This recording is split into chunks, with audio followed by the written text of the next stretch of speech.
আপনি কি কখনো এমন অনুভব করেছেন আপনার রুমে আপনি একা, কিন্তু কেউ যেন তাকিয়ে আছে? আপনি হঠাৎ মোবাইলের স্ক্রিনে নিজের রিফ্লেকশন দেখলেন, কিন্তু আপনার পেছনে একটা ছায়া দাঁড়িয়ে। আজকের গল্প সেই ছায়া নিয়ে। শুভরাত্রি। আমি রাকিব, আর আপনি শুনছেন অশুভ আত্মা FM। লাইট নিভিয়ে দিন, দরজা বন্ধ করুন, হেডফোনটা ঠিক করে কানে লাগান, কারণ আজকের গল্পটা শুনতে গেলে আপনাকে একা হতে হবে। ঢাকার এক পুরনো এলাকায় একটা ভাড়া বাসা। বাড়িটা খুব সাধারণ, কোনো ভয়ঙ্কর ইতিহাস নেই, কোনো খুন, কোনো আত্মহত্যা, কিছুই না।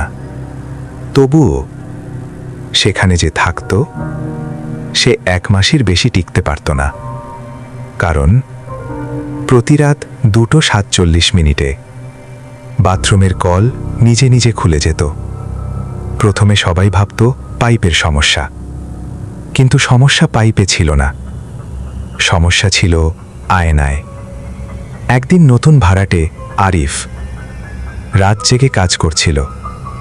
ঠিক 2:47 কল খুলে গেল। সে বিরক্ত হয়ে বাথরুমে গেল, কল বন্ধ করল, মাথা তুলে আয়নায় তাকালো। প্রথমে কিছুই না। তারপর সে বুঝল তার প্রতিচ্ছবি তার সাথে নড়ছে না। আরিফ দাঁড়িয়ে আছে স্থির, কিন্তু আয়নার ভেতরে সে ধীরে ধীরে হাসছে। তুমি আমার জায়গায় এসেছ। পরদিন সকাল, ফ্ল্যাট খালি, দরজা খোলা, মোবাইল, ল্যাপটপ সব টেবিলে, কিন্তু আরিফ নেই। শুধু আয়নায় আঙুল দিয়ে লেখা, আমি এখন বাইরে। আপনি শুনছিলেন অশুভ আত্মা FM।